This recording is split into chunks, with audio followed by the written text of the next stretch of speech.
welcome to the banquet. As everybody's filing in, we just wanted to ask that if you're on the end and you're able to move to a seat in the middle, to please scooch in so people can come up and file into more seats. Thanks, and we'll start in a few minutes.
All right, well, welcome to the annual banquet.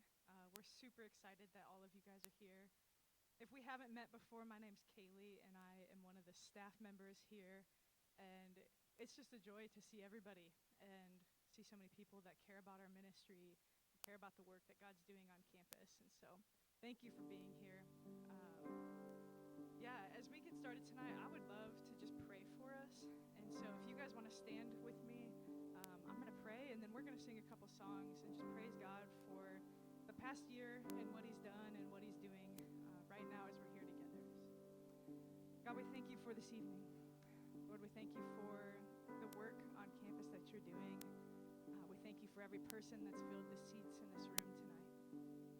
God, we pray that you would be honored and glorified by the stories that we share and the songs that we sing. God, and you'd be honored by the things that are to come and the things that we haven't seen you do yet, but we're going to praise you for those. And so, yeah, God, we love you, and we thank you for this night. Amen.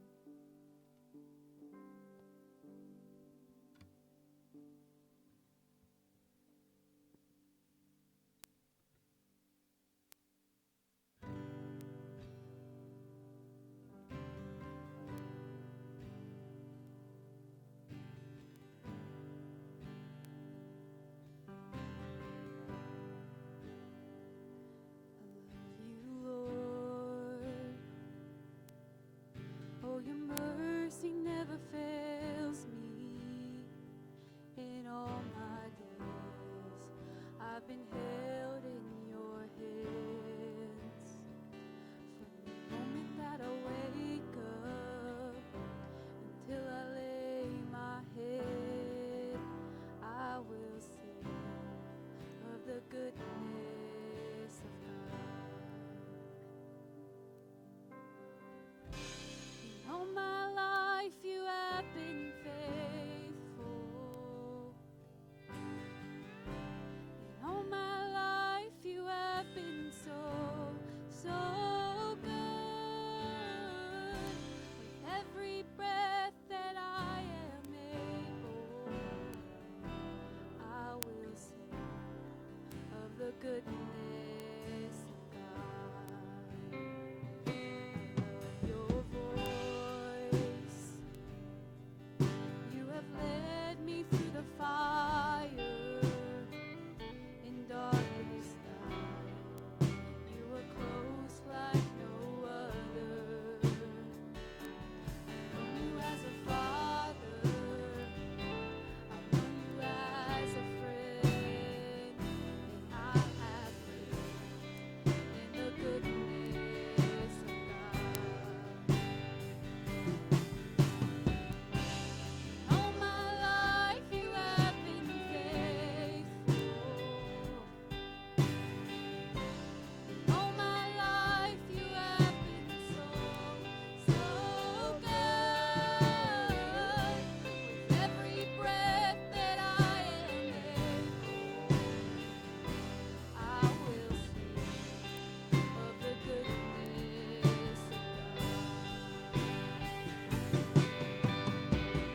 Your goodness is running after, it's running after me. Your goodness is running after, it's running after me. With my life laid down, I'm surrendered now. I give you everything. Your goodness is running after, it's running after me. Your goodness is running after, it's running after me. Your goodness is running after, it's running after me. My life laid down, I'm surrendered now. I give you everything. Your goodness is running after, it's running after me.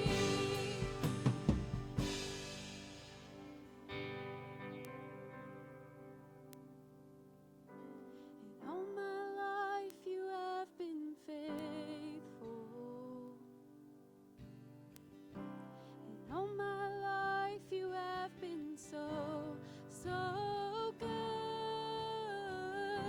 With every breath that I am able, I will sing of the goodness of God.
guys can go ahead and have a seat.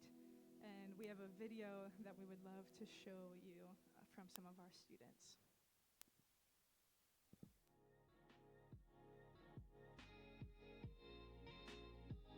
What do you love about CCH?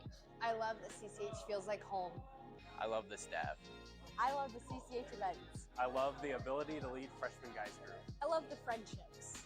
I love the opportunity to serve. I love amazing staff members like Kaylee. I love women's ministry.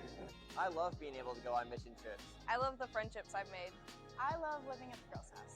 I love CCH because everyone's so supportive. I can come to Team W in my socks and sandals like the good old days, and everybody's kind to me.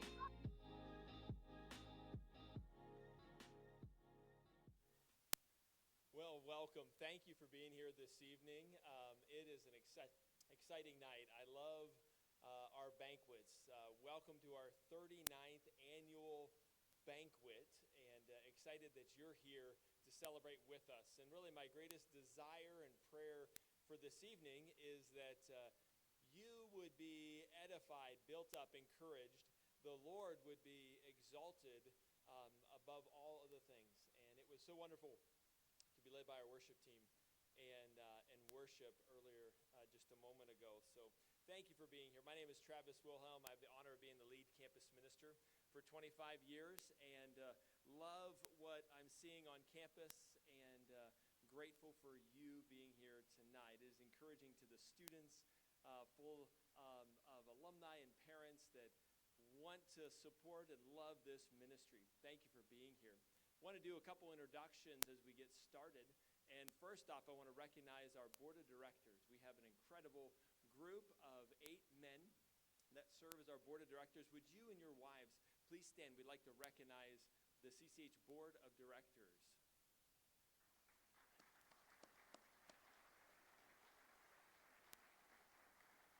Thank you. I'd like to introduce my family off to my left here, my lovely wife Cheryl, our 5 kids. Go ahead and stand up. Isaac, Heidi, Emily, Caleb, Lydia, and my in-laws are sitting behind them as well, but love their support and partnership in ministry. If you keep coming to banquets, they keep getting older, don't they? Cheryl doesn't, though, does she? You know, our CCH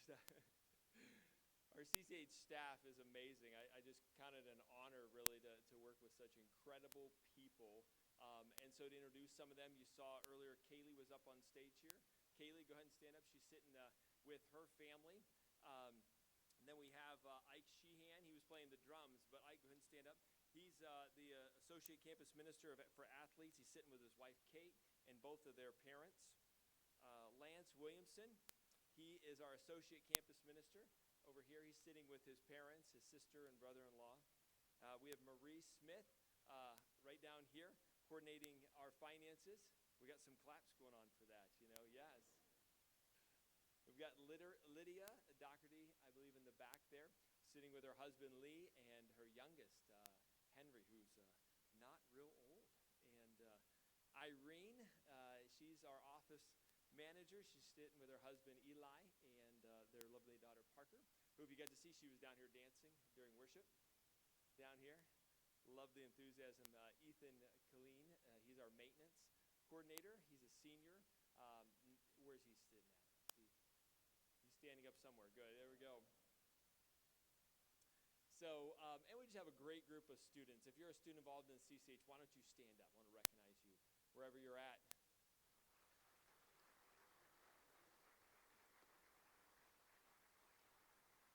All across the room, they are the ministry, and they do a lot to put this evening together, but also their lives are just being transformed. And I'm excited you'll get to hear from a couple of them this evening in tonight's program. The rest of you, though, are special guests. You know, we have alumni that are coming back, parents, supporters, people who attend our supporting churches. Thank you for being here tonight, and we're going to have a wonderful evening. I'd like to introduce someone to the stage, James Tu. James Tu is he is the associate vice president for content and communications here at Trine University to give our welcome to Trine address. He's been here 9 years, and pretty much he works in the marketing department. If anything is printed that comes across in writing, I think it comes off his desk for Trine University. And he's a great supporter of our ministry here. He's with his lovely wife Shannon, son Tim, and daughter-in-law Emily. And those two met on a mission trip, which we're excited about.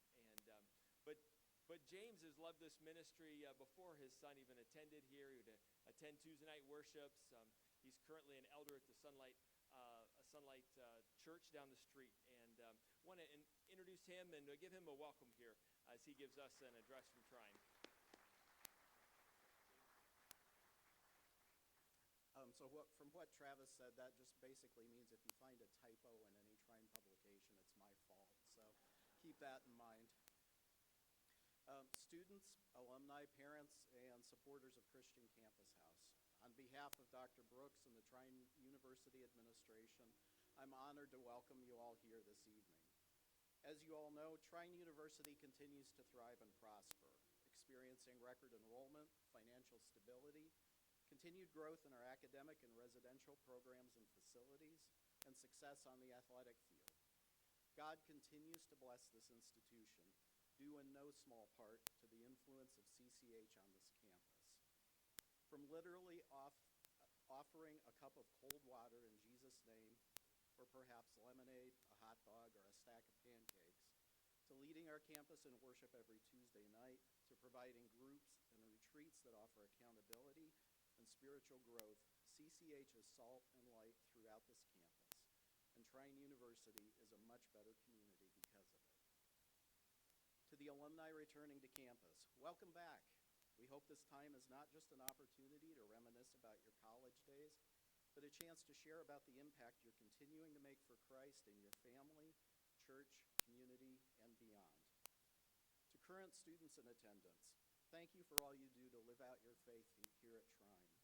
When I'm able, I love attending TNW and especially family nights.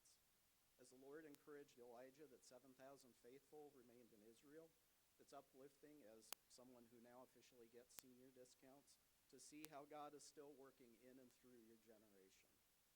To the churches and others who support CCH, if you haven't been to campus before, I hope you can ask a student to show you around. You'll be amazed at all that is happening here. Know that your support is yielding a harvest 30, 60, and 100 times what was sown. To parents of CCH students, I can assure you, as the father of a former CCH student, that your son or daughter is in the right place. I'm prouder than I could ever express to see the husband, ministry leader, and servant of Christ my son Tim has become. And I'm forever grateful for the significant role CCH played in his spiritual and personal growth. In addition, CCH equipped my daughter-in-law Emily with the skills to keep a two-male out of trouble, which my wife will tell you is no easy task. In closing, I want to leave you with encouragement from 1 Timothy 2 to pray for those in authority, and thank you for your continued prayers for Trine University and its leadership. As we navigate these challenging times in higher education, it will be through God's grace and guidance that we continue to carry out our mission to prepare students to succeed, lead, and serve. Thank you.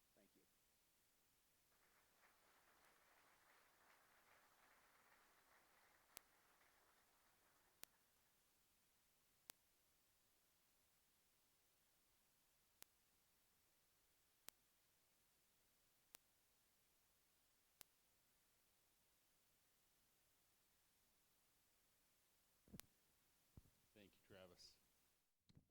1 Peter 4, 7 through 11, the end of all things is near. Therefore be alert and of sober mind, so that you may pray. Above all, love each other deeply, because love covers over a multitude of sins. Offer hospitality to one another without grumbling. Each of you should use whatever gift you have received to serve others as faithful stewards of God's grace in its various forms. If anyone speaks, they should do so as one who speaks the very words of God. If anyone serves, they should do so with the strength that God provides, so that in all things God may be praised through Jesus Christ. To him be the glory and the power forever and ever. Amen. Good evening. I'm glad you could join us tonight on the Trine campus. I am Craig Williams. I currently serve as the president of the CCH Board of Directors. And I want to thank you for joining us here as we share in the great work that God is doing here on the campus of Trine University. Tonight, it's my honor to share in the celebration of the work that God has done through the ministry of a faithful servant, Dwight Savage. Many of you may not know him, but he's been an invaluable servant of the campus ministry. He began serving on the board in 2003 and has served as the president of the board since 2014. He retired from that position in January of this year. Dwight has been integral in organizing, managing, and working to complete projects such as the Guy's House remodeling and deck installation, the main office renovation, the Guy's House kitchen remodel, the Girls' House remodel, the enclosure of the Guy's House deck, and replacing the deck and patio between the Girls' House and the Guy's House. So if you've ever been anywhere close to the CCH campus, you have seen the work and the effort of Dwight. More importantly than the physical things that he has done for the campus ministry, Dwight has guided the board in spirit and in leadership and in his faithfulness. Travis and his staff, he's guided Travis and his staff to seek out ways to make sure that the good news is being shared to every corner of the growing campus. God has worked through Dwight to help show us the need to be intentional about ministering to the athletic teams of Trine University, resulting in the development of multiple worship groups led by student athletes. Hope many of you are here tonight. He has provided sound guidance as the ministry strives to match the pace of campus growth, ensuring that we are well prepared to connect with not only the student body, but also the staff of Trine University. Thank you, Craig. Dwight and I have spent a lot of time together over his 23 years involved in the ministry. First, he is the foreman contractor for all of those projects, and me as the inexperienced gopher for Dwight. And so when I had questions, I would call Dwight, and I was the on-site guy. He was the brains behind the operation of all of the things in which we did. And then later, as he became the president, then our relationship became formed a lot more, being where I would call him often with looking for advice and direction needed from just day-to-day management and oversight of the ministry. And Dwight has offered just outstanding, excellent wisdom through his experience, has helped me in just leading our staff and our students, developing a vision for our ministry, planning projects, and communicating the truth of Scripture as well. And so Dwight is a man of many abilities and talents, and few men have I met that are able to just are visionaries, dreamers, think creative solutions, and also are the doers and the get-it-done people. That's an interesting combination that you'll find in few people, but Dwight possesses that. Dwight's been more than just the president that I've worked under. He has been a mentor, a friend, and a father figure in my life. And would you join me in welcoming and honoring Dwight Savage for his time here?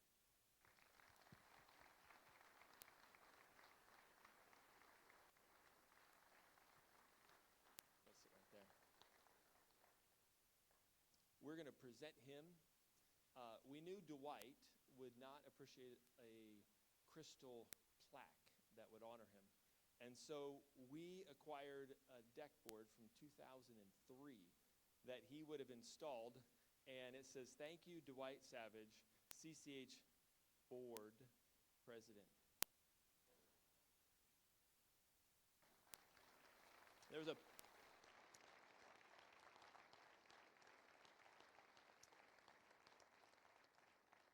We presented it 2 weeks to him. The board and staff met at his home and shared this with him, and share it again today. But would you like to share? Which me sharing makes him nervous.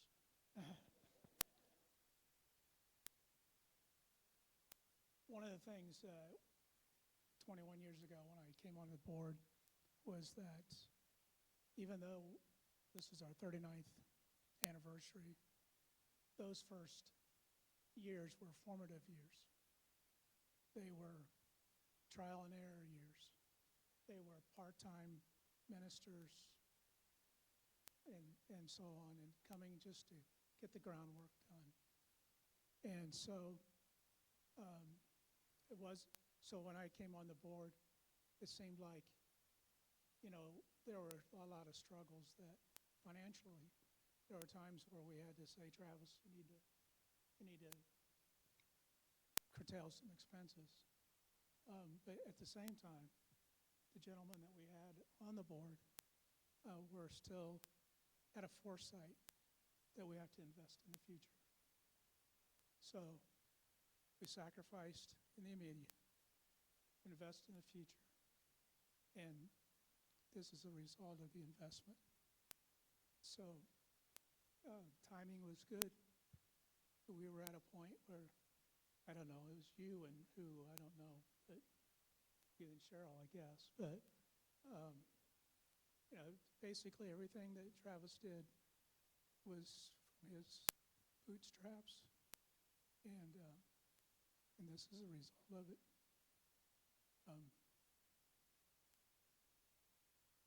There was one more thing I was going to say, but you know how that goes.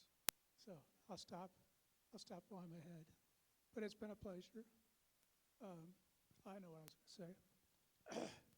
Coming from our board of directors at the time were bankers, businessmen. Joe Hershey worked for Ford somehow. I don't remember what he did. But we all came to the ministry as a sense of business. And so we tend to look through the eyes of business. Travis came to each board meeting looking through the eyes of students, looking through the eyes of ministry. And it's taken some time to actually bring those two things together, where we're less more about business. Although that's important. I mean, this is one of the most solvent, probably not the right word, but blessed ministries that I know of. And it's because of the combination of keeping our eyes to the future and while taking care of the needs of the present. And so know that this ministry is strong, and the offering that we're going to talk about later on, it just goes towards keeping it that way. Now I'm done. Thank you. Thank you, Dwight, for all that you've done for the ministry, the time you've given and volunteered and sacrificed. Thank you so much.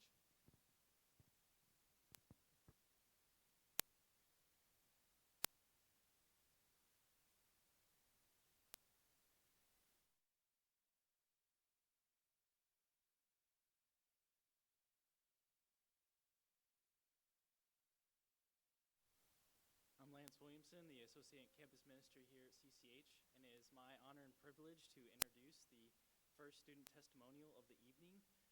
Is Mason Atra. He's a junior mechanical engineering major and a commuter from Kendallville, Indiana, and he's sitting down there with his family and his brother, who is also a freshman here at Trine and a part of CCH. Mason and I really connected a few years ago and kind of have deepened our friendship and have gotten to kind of walk alongside of him and seen how he's grown over the last few years. But really, one of the ways that we first connected was through our love of Celsius. And I don't mean that as in the unit to measure temperature with, um, but also just our mutual love of coffee and caffeine and the gym. But last year, Mason and I both went to this thing called Passion Conference. If you aren't familiar with it, we take some students down to Georgia, this huge young adult conference, and we really just got to connect there.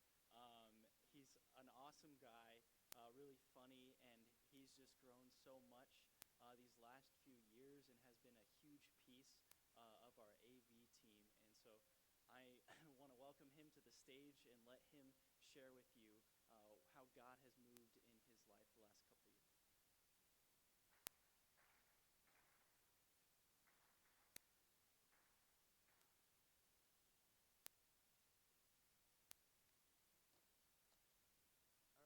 All right. Thank you, Lance, for the heartfelt introduction. Very awesome. Hope you guys are doing well. Travis approached me a few weeks ago asking if I could kind of share some of my perspective on just how God's working in my life through the ministry and how I've seen God working in the lives of those around me. So I thought it sounded awesome because I've seen some really powerful movement in my own life. So I'd like to share that with you guys. Never would have saw this coming, being really involved in campus ministry, being up here speaking, stuff like that. I was always a really quiet kid growing up, never would have talked much. Might come to a shock to some of you, but I've changed a lot. But the other thing, growing up, like my spiritual life, it was like not really existent. Like church was not really a big priority in my life, so I've seen like a huge change ever since joining CCH, coming to Trine. So as I moved on to my high school days, things got a little better. I started attending church and youth group a little more regularly, but I was still not thriving in my faith, and there was definitely still something missing, if you will. But so it was time to decide for college, and I really did not know what to do. I was kind of lost of what I wanted to do for my future. I did not end up deciding to come to Trine until after I graduated high school, which is very late. I think it was like July or something. I didn't even decide on my major until halfway through my freshman year. But freshman year was just kind of a breeze. I was a general engineer for the first part of it, and classes were pretty easy. I had no idea what was to come, how hard classes would get being an engineer, but I was just kind of chilling. Freshman year was pretty much a breeze. As Lance said, I decided I would be a commuter, living in the area, and I would pretty much just go to class and go home. There really was not much of a reason for me to get real involved here at Trine, but that started to change my sophomore year, which classes suddenly became more difficult. I was forced to spend more time here, and I was just kind of looking for things to get involved with. So I feel like I was raised with pretty good morals, so I knew CCH was organization with really good values, so I decided to check it out. Went to my first two CCH events first weekend of my sophomore year, which was the root beer kegger and the Sunday morning worship. Both were just super awesome. Even though I didn't know a lot of people at the time, I just saw the love for the ministry, how students were really involved, which was really awesome to see. So a few days after attending the Sunday morning worship service, I got a text from a guy named Ike Sheehan asking if I would be willing to hang out with him and just talk about life and talk about getting more involved in CCH. And my first thought was to say, no way, that does not sound interesting to me. That was way out of my comfort zone, but I kind of had a feeling that I should agree. So Ike and I met up at Big D in Angola, got some coffee, and we chatted about a lot of different topics. And one of those topics was getting involved with our Tuesday night worship teams. I kind of outlined how to get more involved with our AV team and just how to get more involved with the teams that make our Tuesday night worships happen. And I thought that sounded really interesting to me. So I kind of got plugged in right away, and my sophomore year just continued to improve from there. I went on several trips with CCH, which is one of the coolest things that we do. We just take a van full of students and go somewhere for a few days. Went on, like Lance said, the Passion Conference trip and also multiple retreats, and I really grew in my faith through these trips. Even got baptized at one of the retreats, which was super awesome.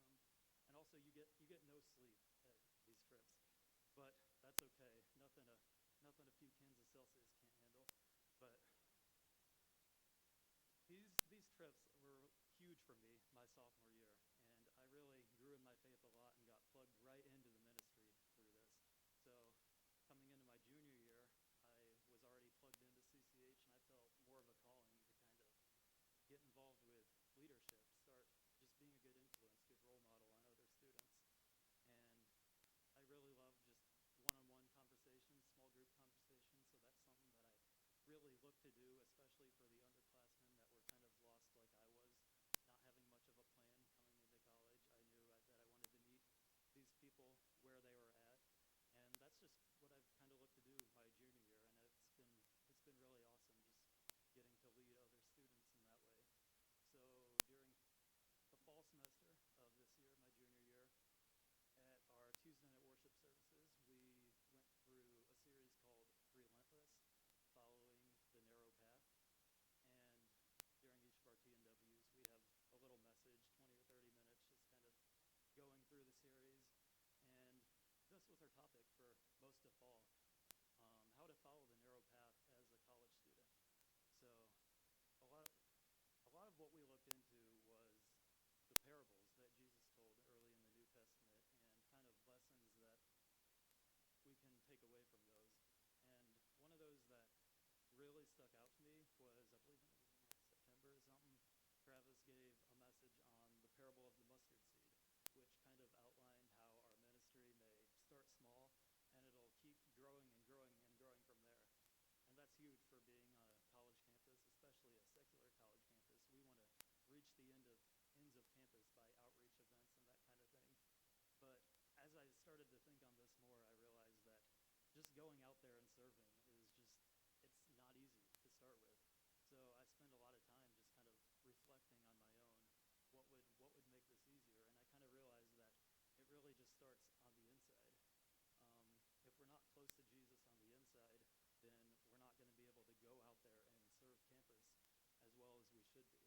So I kind of really dove into that in my own life, looking into practicing different spiritual disciplines. Prayer, fasting, reflection are very powerful to do to just grow on the inside so that we are better equipped to serve on the outside.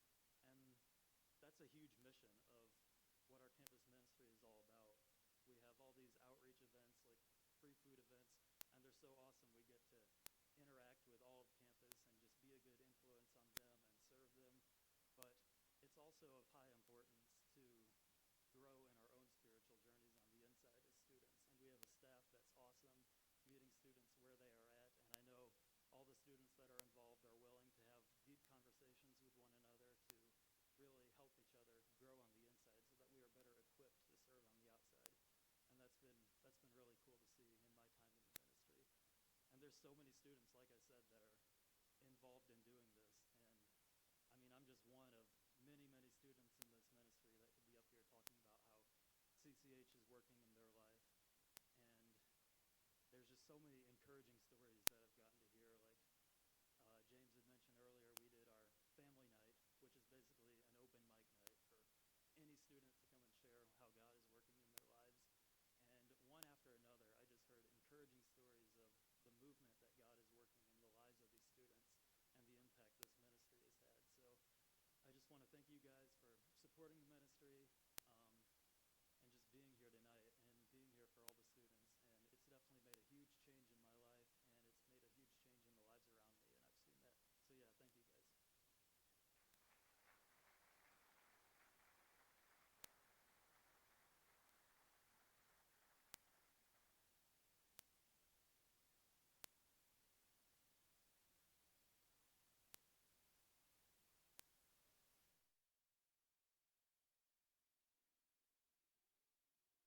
Good evening. So good to hear student testimonies, and you're going to hear another one. Not from me, but from the man sitting across from me here, Aaron Green, senior mechanical engineer. If we haven't met, my name's Ike Sheehan. This is my 4th year on staff. And I get the privilege of interviewing Aaron about his testimony. Aaron, you're a senior, and you've been here at Trine for this is your 4th year, and it's really surreal to think you'd be sitting here at the CCH banquet being interviewed about your testimony because each year of your college career has kind of signified and represented a stage of your testimony, a turning point. Each year's been unique. And so your freshman year is what we'll start talking about. Tell us about your freshman year. How would you say Aaron Green came into college as a freshman? Yeah. So like Ike said, I by no means should be up here sharing my story, but by God's grace, he's led me through. Like Ike said, my story's been marked specifically. It feels like each year has been marked by different things, but coming into freshman year, I came in one person. I'm not the person now that I was then, but coming in, I came to Trine for engineering and baseball. Those two things are really what brought me to Trine in the first place. One visit, and I was sold. Growing up through high school, I said I probably shouldn't be here because I was a much different person. But coming into school my freshman year, all through high school, I was involved in sports, athletics, kind of grew up in the church. My dad was a pastor, so, I did all the church things, was involved in youth group, everything. And, through high school, the last couple years, honestly, I just really started to drift. I just took things into my own hands, was kind of living my own life, trying to do things in my own strength, throughout my senior year. Just started living in sin, honestly. I, started drinking, started smoking, started just living in sin, addiction to pornography, these things that just ate at me. Yet, all the while, I was still in church, I was still in youth group, I was still doing all the things, and I was just so convicted of my sin, but I just kept pushing it down, kept shoving it down. That led me into freshman year, where I was involved with the baseball team. I was still living in sin. I remember, coming in that person, there would be nights where I would go out to the frats on Fridays and Saturdays to go party with friends and stuff. All the while, I was just so convicted deep down because I was saved when I was young. I had been in the church, and I was just so convicted, but I kept pushing it down. I didn't want to change. I remember specific nights being marked by shame and guilt as I would walk past Friday night pancakes on my way to the fraternities because, with my dad as a pastor and me being really good with people, it's easy to earn a freshman scholarship for incoming freshmen from CCH. I actually won that scholarship, and I literally walked past all of freshman year with my head down, trying not to make eye contact with the staff. And my freshman year was really marked by lots of loneliness, isolation. All the while, I would sit in church every Sunday with a journal in my hand, trying to do life alone, and it was powerless, and it was empty. Mm-hmm. Now, after your freshman year, there comes a turning point that summer. Tell us a little bit about that. Yeah. So, the summer after my freshman year, I was scheduled to serve as a camp counselor for middle schoolers at a church camp. I grew up going to camp. It was a huge part of my testimony, like serious encounters with the Lord where I grew in my faith and got to know Him better. And I was scheduled to go serve at this camp, be a counselor, but, literally weeks before, I would be out living in sin, and I was so convicted of it. It was just eating at me. I mean, there's all kinds of verses in Psalms where David says he kept his sin hidden and it ate at him, it crushed his bones, and that's literally like what it felt like in that season. So I was super convicted, went to counsel at this church camp, but it wasn't until about a couple days before when a friend of mine actually shared a verse and literally spoke a verse over me and spoke it to my heart and prophesied it over my life. She spoke John 15, verse 5. It's when Jesus says to his disciples, I am the vine and you are the branches. If you remain in me and I in you, you'll bear much fruit. Apart from me, you can do nothing. And it hit me because my life was fruitless. It was empty. It was void. It was gray. It was bland. It was plain. And I was not living a fruitful life that I knew God had for me. The second half of that verse where Jesus says, apart from me, you can do nothing. It hit me in two ways. One being like, I was trying to do life in my own strength and in my own power. And it was so tiring. And I just couldn't do it anymore. I couldn't.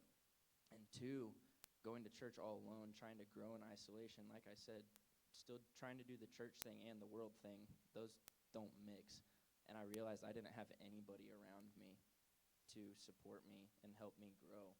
And I realized I can't do life alone anymore. And I need people. I mean, I remember real big in my journal when that moment came with the Lord that summer when I was all alone in the woods. Real big letters in my journal. I can't do this alone anymore.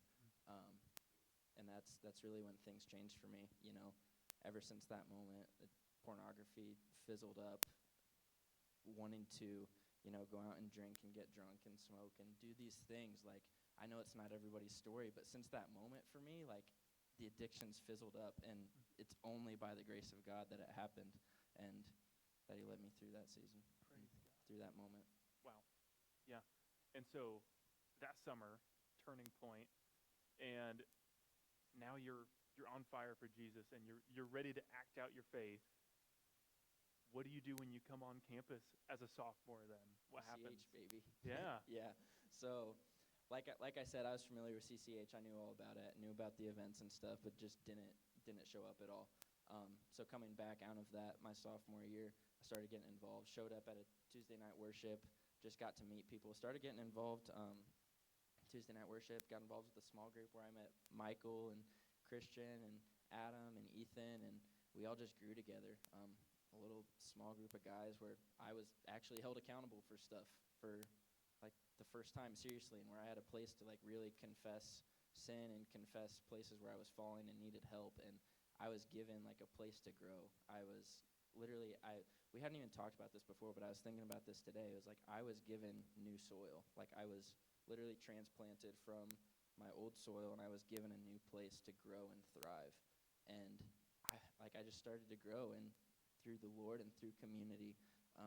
You know, I went on fall retreat where I actually got baptized on my birthday on October 15th, and got to be baptized in the middle of this new community that I was involved in. I remember people singing happy birthday to me at midnight, a bunch of strangers that I had no clue who they were yet, but yet they're singing to me at midnight. It's like, that's the love of the Lord through these people, and I was addicted, man. It's like, and ever since then, you know, the Lord's birthed new passions in me since that sophomore year. I had a real big passion for speaking and for worship team, and for just worship in general that's really how I engage with the Lord, and that's when the Lord really like woke up those desires and passions inside of my heart. Mm-hmm. Yeah. So sophomore year was big in getting plugged in, new soil, like you said, and you just start growing. And your junior years, man, you've part of the community, and you've grown a lot as a leader then. Tell us a little bit about the impact here your junior, senior year that community has had on you, and what kind of fruit have you seen from being a part of this community then? Yeah, so when Travis and I were talking about this, it kind of dawned on me that sophomore year was when community was found, and junior and senior year was when my community was tested. And it was, you know, there were so many good moments, which I'll share about in a second, but there were also a lot of like really hard nights where I was just stuck. I was in worry and anxiety, which I had never really experienced before. But, you know, just external pressures and things like that, just putting pressure on myself was filled with a lot of anxiety some nights. And, you know, thank God that I had other people to process that with. One of my buddies, Grant Deaton, we've spent countless hours in prayer together and worship. We've just had so many encounters with the Lord together where we've just turned on worship music, turned on a little worship pad, and just sit together and sit on our knees and pray and just spend time together, whether it's in the studio or upper room, where we can just encounter the Lord together. There's so many special moments where the Lord just carried us through that, you know, to bear burdens with one another, and that's what community's been for me.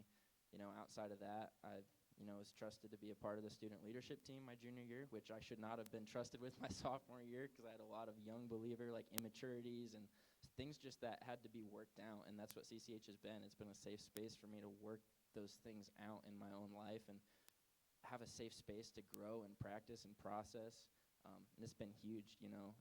Join the worship team. I forgot to mention, as a part of the student leadership thing, I was responsible for like helping oversee evangelism ministries. So Friday Night Pancakes, where I once walked past with my head down in shame, I'm now on the complete 180 other side of that, helping other students to reach those people like me who were walking past in shame and guilt and brokenness and heaviness. So that's been a huge testimony of the Lord's deliverance in my life. And one last thing I'll share was just worship team. With that passion, sophomore year, I quit baseball. I picked up a guitar for the first time, and since then, the Lord's been on it, and I've been able to help lead worship. And, our worship team got to lead worship at the winter retreat this year, and I got to stand on stage with the rest of our team and lead worship and watch baptisms from the stage and see where my life was changed. And I just don't know. It's so outside of me. Like, none of this is my own strength. Like, I'm just a dude who met Jesus, and I got involved with community, with people who love Jesus, and it's a testimony to his grace and deliverance that I'm sitting here, and so many other people like me are a part of this body. And it's because of you guys that this is possible. It's because of prayers and faithfulness of so many other people who I don't even know. And yeah, the Lord's done a good work, man. He's good, and he's worth following. Thank you for sharing. Thank Aaron for sharing.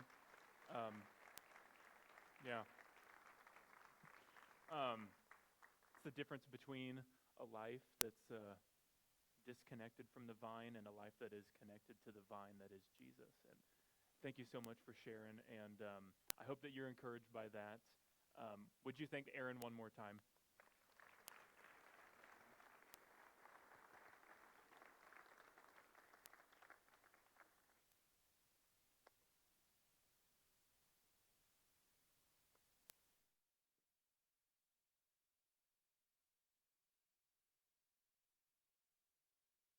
God is at work on campus, and it is encouraging to hear that and to see that, for sure. I'd like to introduce Sam Kopak to come to the stage. Sam is a senior accounting major. She has been involved quite heavily in the Friday Night Pancakes that Aaron was talking about as just a servant leader in making that happen. And I've asked her to help me present the Distinguished Faculty Award this evening. As you know, the Christian Campus House, we seek to just make an impact in students' lives, but we realize that we're not the only ones on campus that are making an impact and that are committed to students on campus, but they're faculty that are. And so the board of directors has set a tradition to recognize one faculty member each year, and they are nominated by the senior class. And I've asked Sam to introduce this year's Distinguished Faculty member. Sam?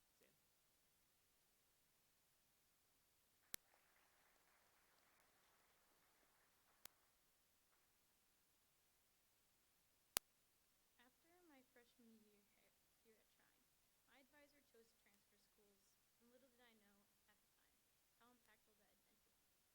That event created these faithful and the most caring and selfless individuals I have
27 years ago, in 1998, I was a college student, hard to believe that, I know, at Trine, but it was then called Tri-State University.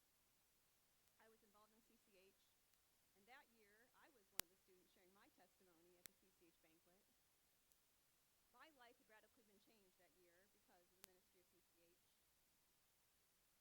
I knew very clearly that day that CCH was a powerful ministry in changing the lives of college students. But what I had yet to learn was that CCH is also a powerful ministry to raise a family. For the past 25 years, Travis and I have ministered to college students together. It has not been out of obligation, but out of love. And along the way, the children have been involved too, maybe not by their choice, but I have come to realize, especially just recently, that there's nowhere else in the world that I would have wanted to raise our kids than in campus ministry. College students from all over the world have been babysitters, mentors, friends, and some have even become like family. Maybe one is going to become family soon. Is that what I'm supposed to say? Lydia told me to say that. And our kids, all 5 of them, have watched God powerfully transform lives year after year.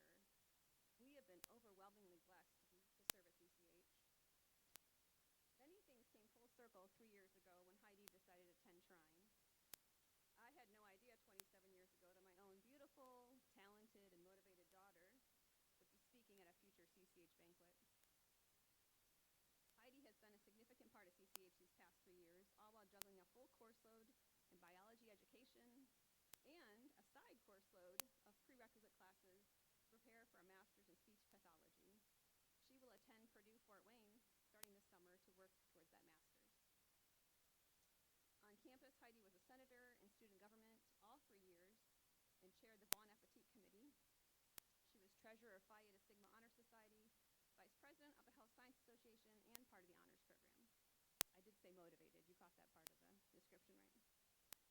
In CCH, Heidi was freshman girls group leader, on the worship team, mission trip leader, and a girls' house resident.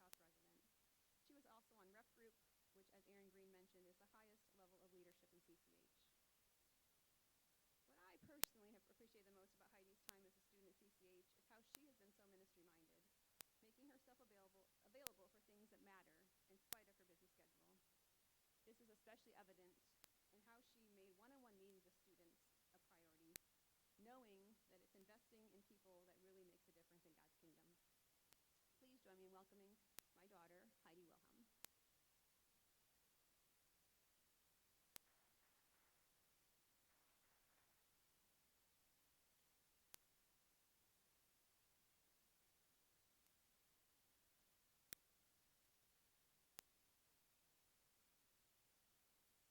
It was my first weekend on campus.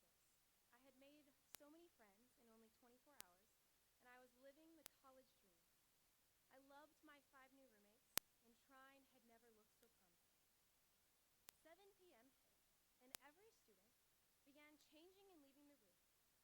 I was so confused. Every person I had met and thought would be my long-lasting friend was now walking to parties with very different plans for me. I found myself sitting on my bed, crying and feeling so lost. I had dreamed that college was going to be an amazing time, that I was going to meet so many people and make so many friends. And yet here I was the second night, so lost, alone. I grabbed my phone without thinking and texted Adam Anderson, who was a senior living in the guy's house at the time, and who was a big brother to me. I asked if I could come over. I composed myself and walked down the street towards CCH. As I stepped through the door into the guy's house, which I had walked through a million times, I realized that this time was different. This time the guy's house was not just a building. It was my safe place where I could feel seen and heard. As my mother already stated, my name is Heidi Wilhelm, and I am Travis's oldest daughter. And I gained all my speaking abilities from him, so this is bad. If this is bad, you can blame me. Growing up as a daughter of a campus minister, ministry was integrated into every aspect of our lives. Many hours were spent with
sophomore year began, I began meeting with freshmen one-on-one and learning their stories. I learned very quickly that investing has little to do with saying the right words, but rather asking the right questions. I learned that listening is the best way to lead people to Christ, because honestly, they'll get there themselves. These freshmen asked me many tough questions that I did not have answers to, which stretched me.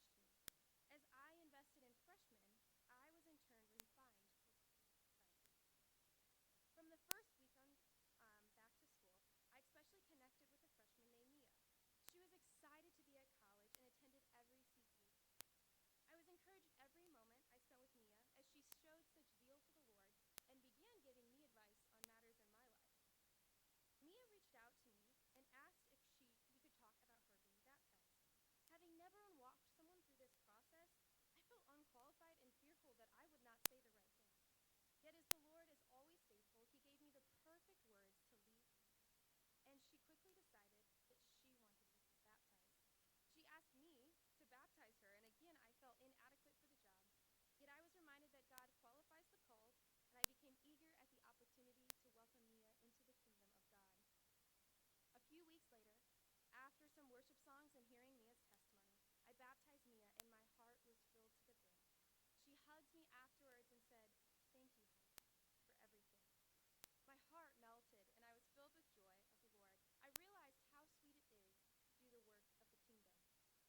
Walking into my last year here at CCH, I was accepted into living in the girls' house. A place I had always dreamed of living now got to become my home. I had many expectations of what this would be like. You know, living with 6 girls can have some foreseeable ups and downs. But as the school year began, we instantly clicked. Our house dinners had become some of my favorite times. We cry together and we laugh together. We have dance parties and we cope with coffee. But ultimately, we encourage each other while growing into women. In all my time at Shrine, I have never felt so seen and supported as I do right now by the 6 women that I live with. Madison, Hannah, Erica, Ellie, Ashlyn, and Morgan constantly challenge me to grow closer to the Lord and keep me accountable in my spiritual life. Now I have the gift to invite girls into the house and cook for them in a space where they can open up and share food. A lot happens in college and the years surrounding it.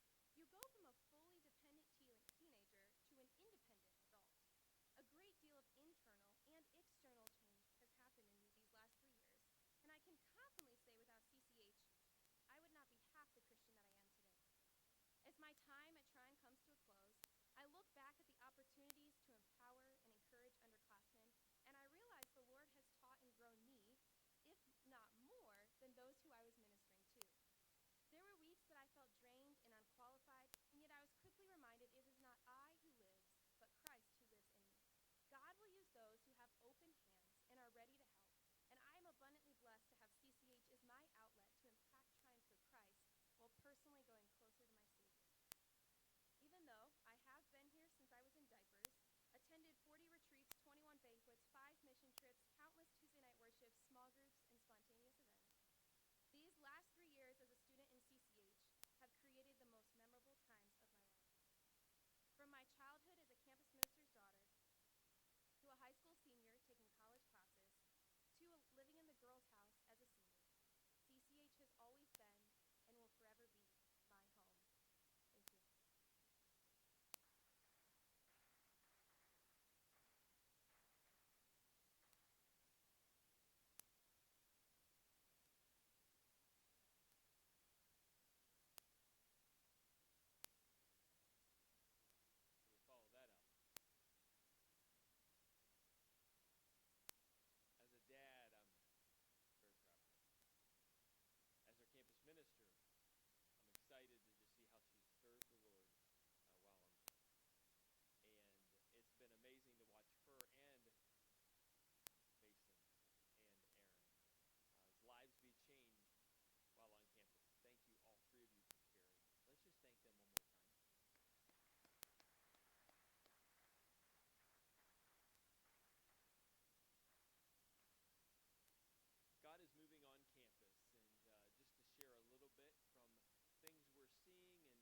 are seeing. And then they felt really called to then pray over, as Acts 13 outlines, to affirm then their assignment on campus as campus ministry staff. And so they were commissioned that evening. And in our thoughts, commissioning and ordination are two different things. Commissioning is something the board does to commission them to an assignment on campus, assignment to minister, share the gospel of Jesus Christ to university students. Ordination is a personal response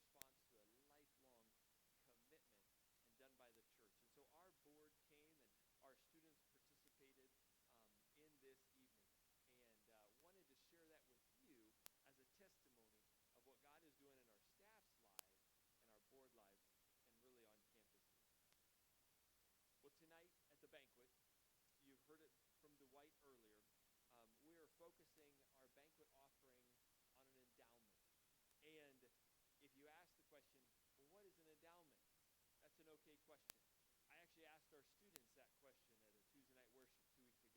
I said, how many people know what an endowment is? And of the 120 there, I saw 2 hands go up. And so if you need a refresher course, Ike Sheehan found a great Seinfeld clip that I think will explain what an endowment is. Check this out.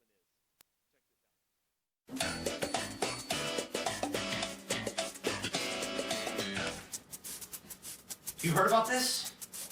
What? They banned Red 3.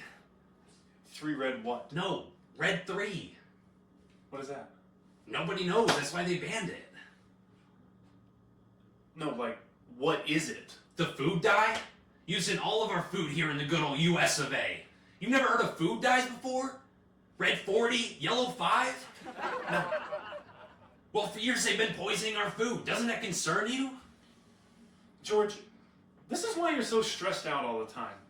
You just sit here and doom scroll on your phone all day, and then what's worse, you come across something that really freaks you out and you have no capability of handling it all. How are you going to have inner peace when all you're exposing yourself to is just the doomsday news cycle? Well, Jerry, somebody's gotta care about what's going on in the world. Tell me, what was your average screen time last week?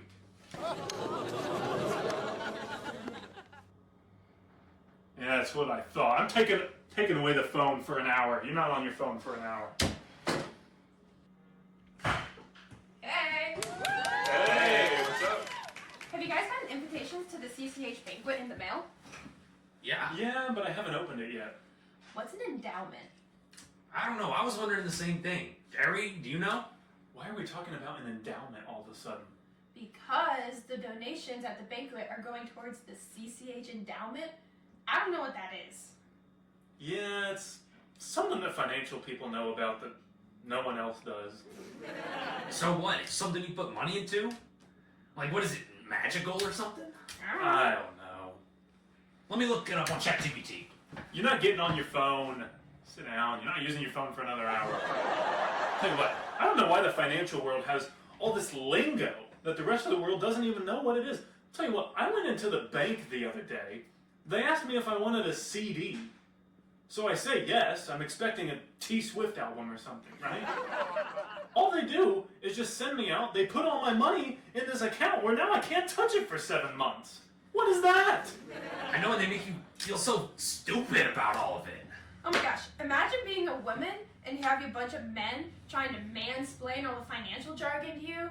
I mean, take whatever communication barrier exists between financial people and normal people and multiply it by like 4. I'm not convinced anybody knows what an endowment is. I think it's fake. What do you mean fake? Fake! Like crypto? Fake like crypto. Someone say crypto? I've got all my money in crypto. All of it? All of it. It's the new thing. It's hip. It's the future. Kramer, I don't think you're supposed to use crypto like it's a savings account. That's what my financial guy wants me to do. Okay, Mr. Finance Savvy. Tell me this. What's an endowment? It's what CCH is doing this year. Well, we know that, but we were wondering, what exactly is it? Well, it's a financial thing. Yeah, but do you know what it is exactly? Well, No. Oh, okay. None of us do. Okay, here's the thing. Endowments are moneymakers. It's just like crypto. So, crypto, you know what you put in, you know what you get out. Everything that happens in between doesn't matter. I mean, you know how many things I'm invested in that you guys have no idea about? Yeah, and do you know exactly what they are? No. And think about it like this. If you're at a restaurant, you know what you order, you know what they give you, how much you pay, everything like that. Do you know every step they follow, every ingredient they put in it? No. That's what I'm saying. Food dies. Okay. Well, anyway, whatever Kramer's doing financially, I want to be doing the opposite. Agreed. Oh, come on.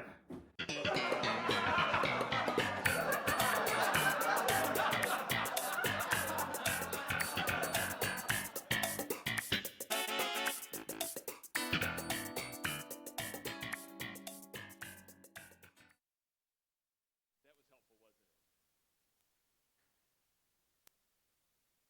We should have Professor Beatty back up here, the accountant, to help those guys out.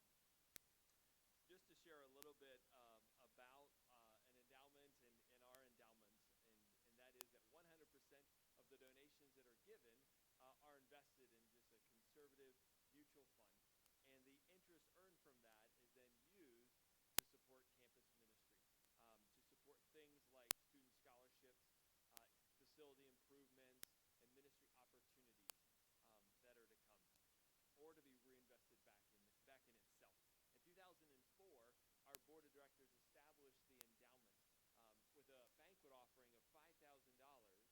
Started the endowment, and over compounding interest and future gifts gifts that came over time, we have about $78,000 in this endowment. Our board established that it wouldn't be until it reached $100,000 that actually we could draw anything out of the interest and use it for campus ministry.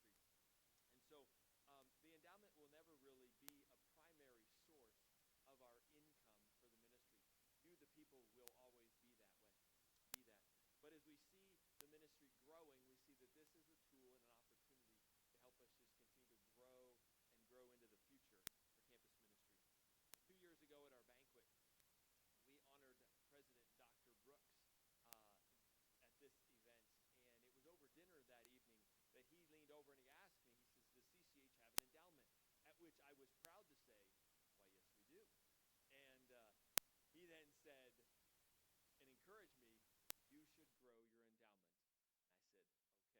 He was quite excited when I told him that was going to be our banquet offering. And he said, and I quote, I applaud the efforts of CCH to provide a sustainable and long-term source of funding for the ministry.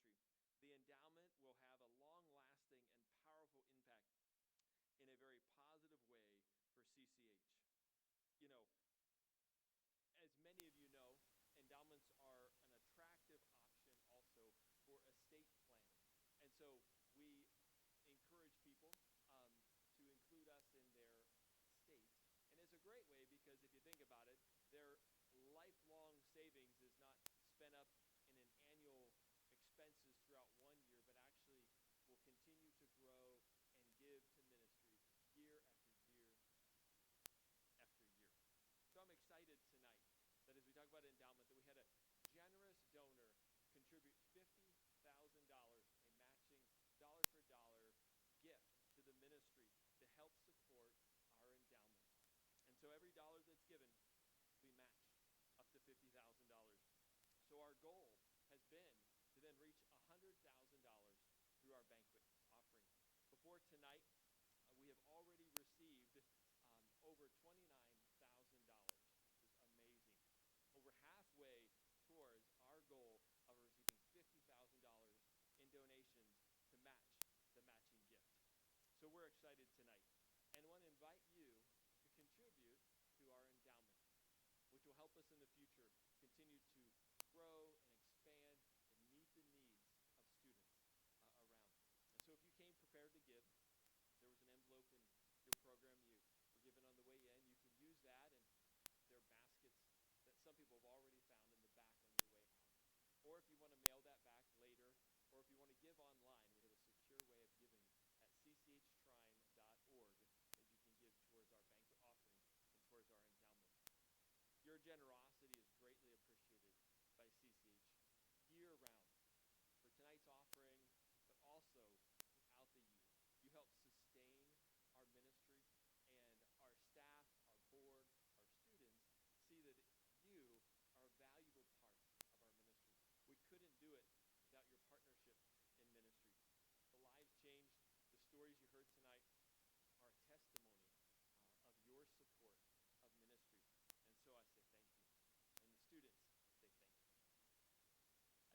our meeting and our program here, I want to invite the worship team to come up. They're going to lead us in a closing song. And as they do, following that song, we'll have our benediction, closing comments by Craig Williams, our current board president. But will you stand as we prepare to conclude our program together by praising the Lord?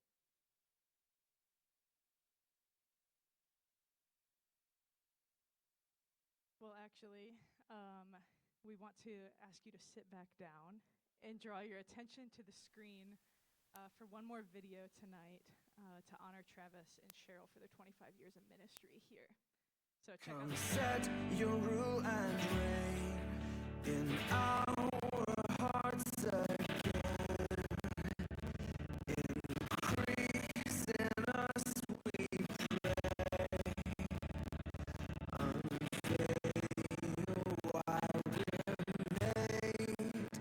Set our hearts ablaze like wildfire in our very souls.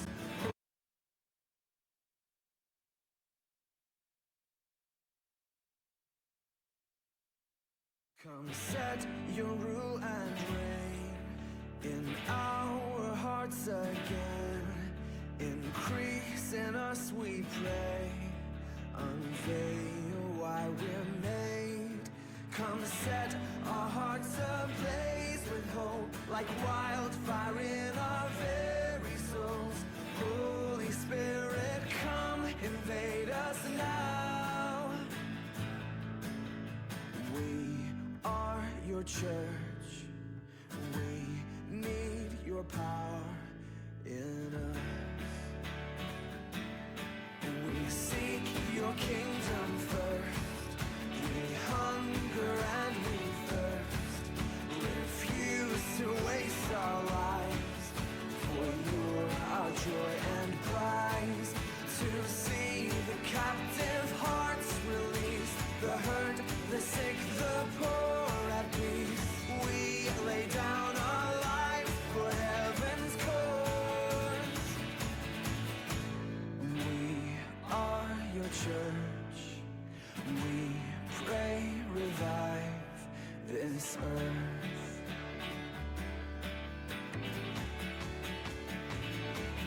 Build your kingdom here. Let the darkness fear. Show your mighty hand. Heal our streets and land. Set your church on fire. Win this nation back. Change the atmosphere.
darkness clear.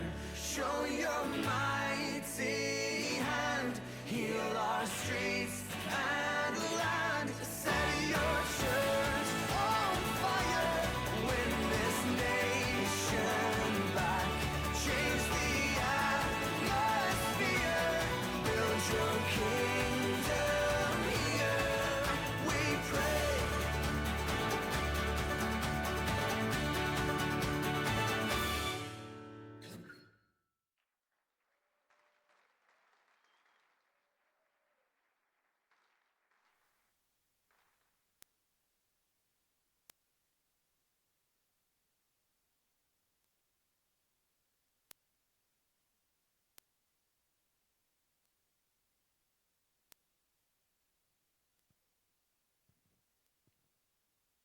So, what do you think of the interruption in the schedule here? Yeah, it wasn't planned. There's a spreadsheet, and we're not on it. So how does this affect your OCD tendencies? Doing okay. Doing okay. So this is an email from Kaylee. Read what she. So this is an email from Kaylee about the schedule. So make sure you emphasize the underlined part. After Travis sent his banquet email earlier, I just wanted to clarify what the program looks like. He included a run sheet that shows the progression of the night. So attached to this email is the real version of that, bolded and underlined. I think your employees are. I know, conspiracy going on here, which includes us honoring him instead of the closing song. So keeping this a secret was a challenge. We had help from two of your daughters with the process, and Kaylee's crew put it all together. It just shows that you can't always trust your staff.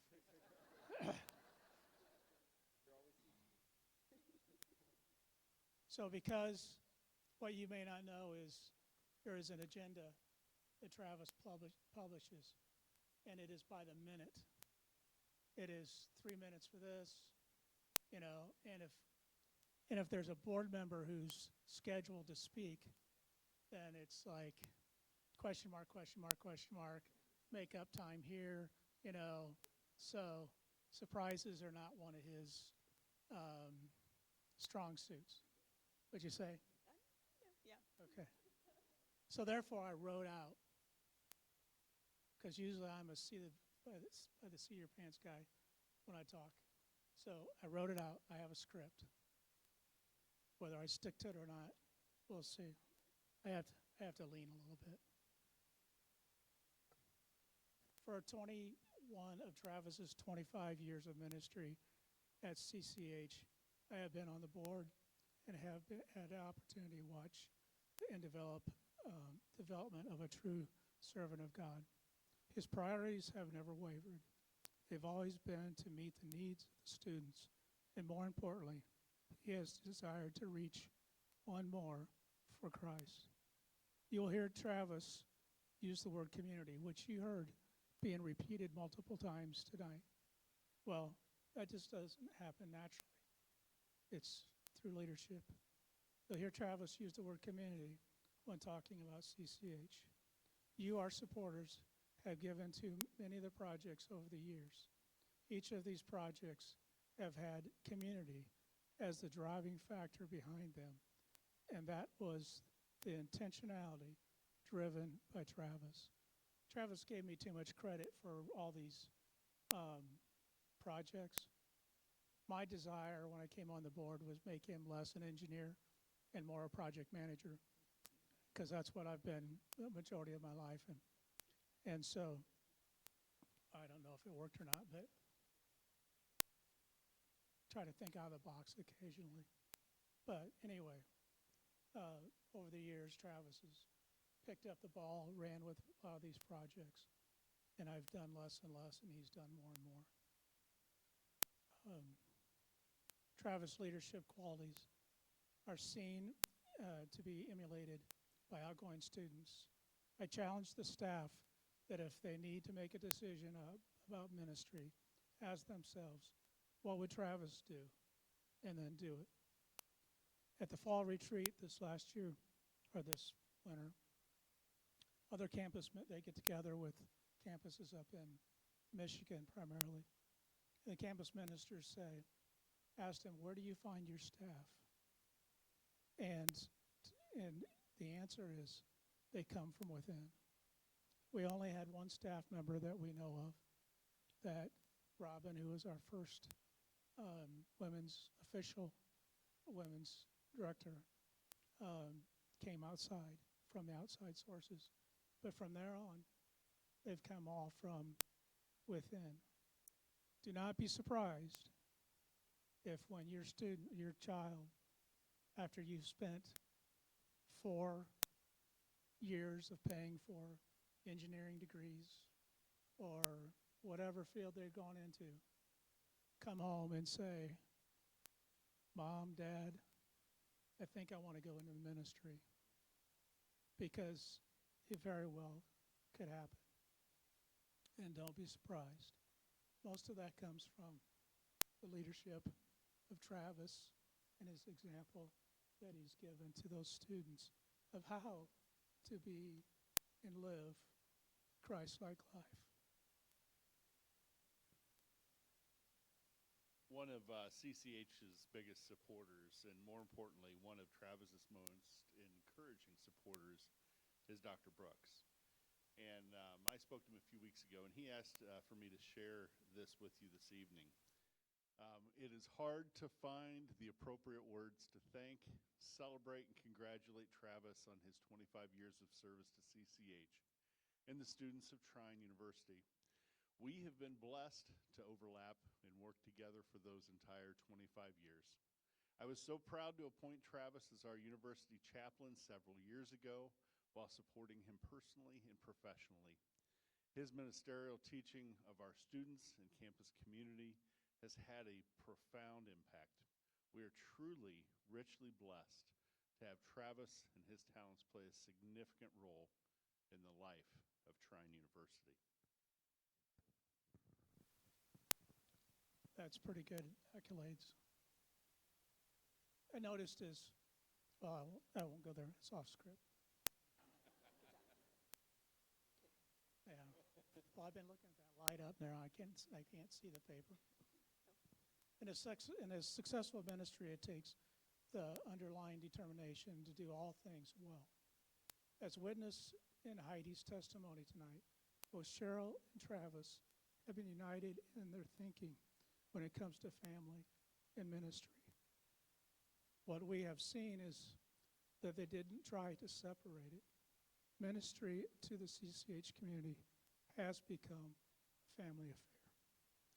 I know it wasn't easy for Cheryl to pack up the kids, go on retreats, mission trips, knowing that Travis's attention would be on his students. But the lessons about motherhood, submission, service, community are not lost on those who observed her testimony, her commitment to Travis, CCH. Cheryl, in a lot of ways, was the first women's minister of CCH. It was back in the day when the female-to-male ratio was, and I just made this up, but we're going to go with it. It was like 1 to 8. It was, yeah. So for every 1 female, there were 8 guys. Think of the competition. He did get lucky. But she saw the need to reach out to the female population, share Jesus. Their home is where applesauce parties take place. It is where one of the friendships are built with international students' wives, with all the purpose of sharing Jesus, but just with one more person.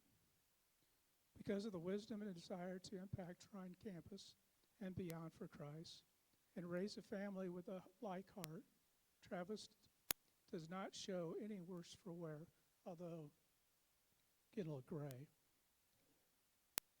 He has never asked for extra time off or vacation.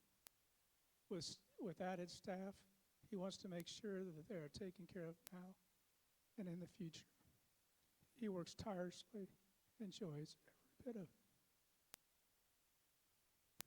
Travis, it's with great honor that we present you with this 25-year award, celebrating your years of service and dedication to the ministry, your entire family's dedication to the ministry.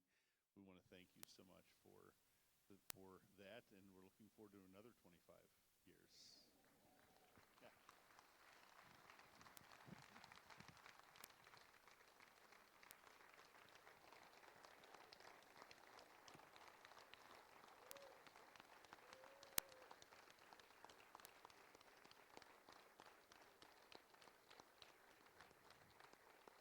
Thank you. So this is 25 years of ministry celebration. What is it also? 25 years of marriage.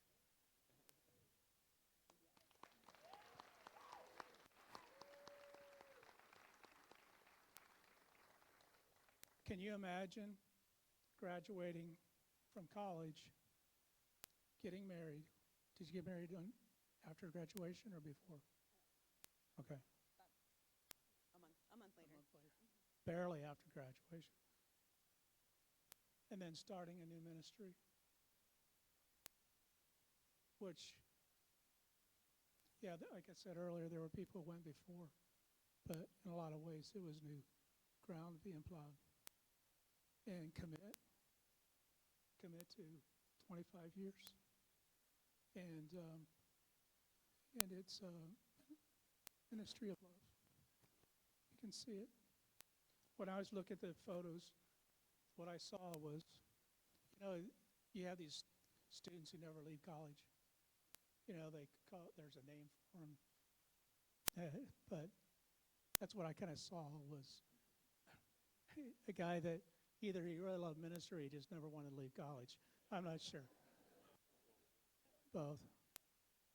But talking with the girls, when you start like that, and there's really no time to kind of set down roots, you're hitting the ground running. The word honeymoon probably was never in much of a conversation. Might have been in a conversation, but the reality of a honeymoon and starting off with non-engineering pay, starting off with beginning ministry pay, took a lot of dedication. So the board would like tonight, some of you have gotten invitations, some alumni. This is another thing, it was hard to keep a secret. But we're going to take a love offering up tonight. And we want them to be able to, so Heidi said she's getting married, right? That's one more out of the house. So, and so the thing is that when you come to this milestone in your life, you have children who are starting to leave home, you need to start thinking about who are we? Who are we as a couple? Who are we as a ministry? And what we'd like to do, board of directors would like to do is, through your help, send them on a vacation after the wedding, and not to impede your honeymoon or anything. And I was going to my goal was to give you a certificate or a voucher of some kind tonight for that trip. But the reality is, we're far less funded on that than I want it to be. If you think about where some of you guys have went on honeymoons, where you may have went on vacations during COVID, I'm gonna put the guilt trip on you right now. During COVID, when people couldn't go on vacations, we had $80, $100, $120, $150,000 new pontoons on my lake, and I don't live on that big of a lake. And so I thought, wow, people spend a lot on vacation. And so what we'd like to do is collectively, we've already collected, but not to take away from the endowment fund. What we do not want you to do is say, well, I was going to write a check tonight, $500. I'm going to split it between Travis and the endowment fund. That is not the intention. The future is always, of CCH is always primary. What we're doing is trying to look at for their future with CCH by this encouragement. So there's going to be an extra basket in the back.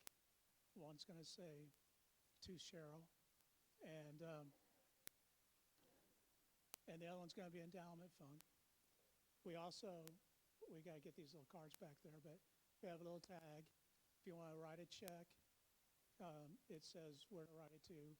The Stroh Church of Christ has been running the funds through their because I can't run it through the books of CCH because somebody looks at all the checks and all that stuff. So, but we ask for your generosity.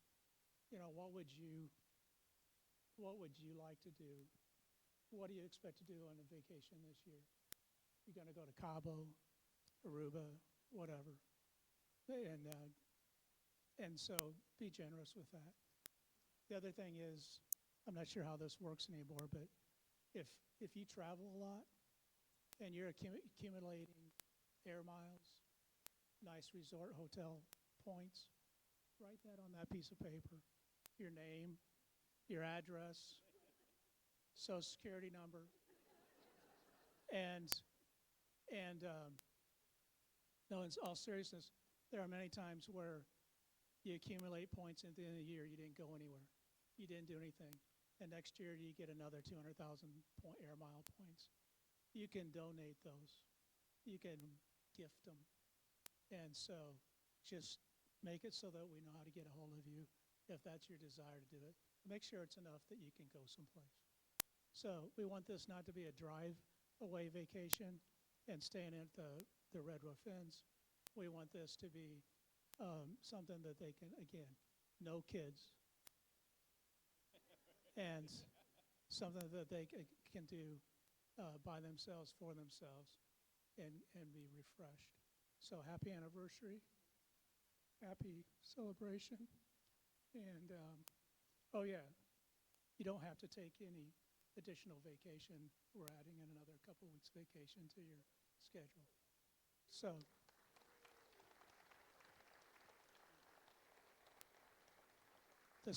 the staffs aren't taking any trips this summer to Turkey or Israel or some other parts, so they're going to step up. You guys enjoy, reset, and continue on. Thank you. Thank you, board, staff, students, for working behind my back and putting this together. It's an honor and a privilege, I think, for us to serve here, and it's not a burden, but a blessing, and thank you for recognizing it. Yes, I feel like a college student most of the time, and I have to wake up and just remember, no, you're the old guy, you know, and you're not in your 20s anymore, you know, and but it's a privilege, and thank you, Dwight and Craig, for putting this together and honoring Cheryl and I. It's an honor. It's an honor to serve these men. They care about the staff, and that just makes it possible to do what we do.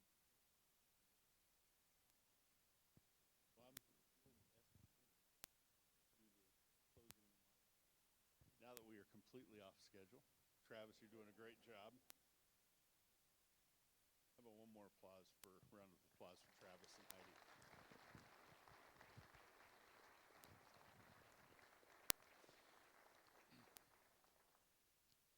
Some of the themes that I wrote down tonight, two words: faithfulness and community. And you're here tonight because you're part of the community of Campus House, whether you're a student, you're a parent or family of a student, alumni, faculty, family if you're a part of the board, but you're here because you're part of community. And what we've seen over the last 39 years is the faithfulness of God on Trine campus in preaching the good news to students, to faculty, to being a positive impact in a world that is dark without Christ. And I want to thank you for that tonight and encourage you as you leave to keep the Christian Campus House on your heart, in your minds, and most importantly, in your prayers. It's your prayers that really provide the fuel for what happens here, and we thank you for that. I'm going to close out in prayer. I'm going to pray for our meal so that as we move into fellowship over dinner, you don't need to feel guilty about digging right in, okay? And Travis is going to come up and give you some final instructions. You'll bow your heads with me.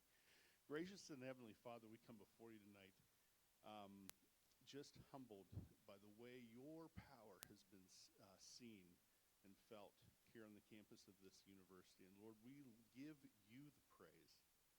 You have worked through the hands, through the efforts, through the skills and abilities, through students and staff and faculty, and we thank you for that. And Lord, we pray that as we leave here tonight, you will continue to burn hotly on this campus. That God, the things that are done in your name here will have a powerful impact not only on Angola, not only on Indiana, but Lord, across this world, across your kingdom. We pray for the protection of the staff here. We pray for their spiritual growth, and we just pray that you will continue to be glorified.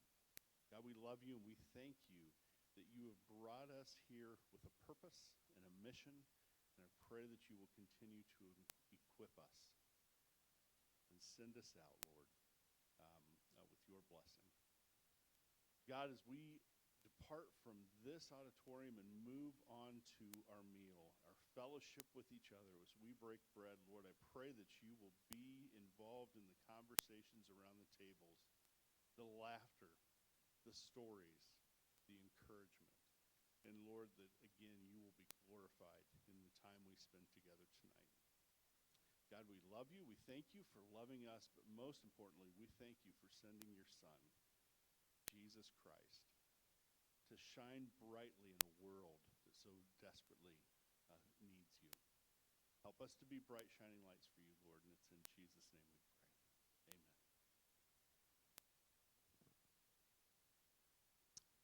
Well, we're going to dismiss from here and head down the hallway. If you're new here, you're going to head left out these doors and wrap around. They should have the doors open to file in. There's a couple reserved seats for our board and staff, but it's pretty much open seating. There's some alumni area. So go in, find your group, find your seat, start enjoying your salad, and I'll step up to the microphone, but we'll start getting tables dismissed really quickly. Thank you for being here, and let's go enjoy a wonderful celebration in our meal together. Thanks.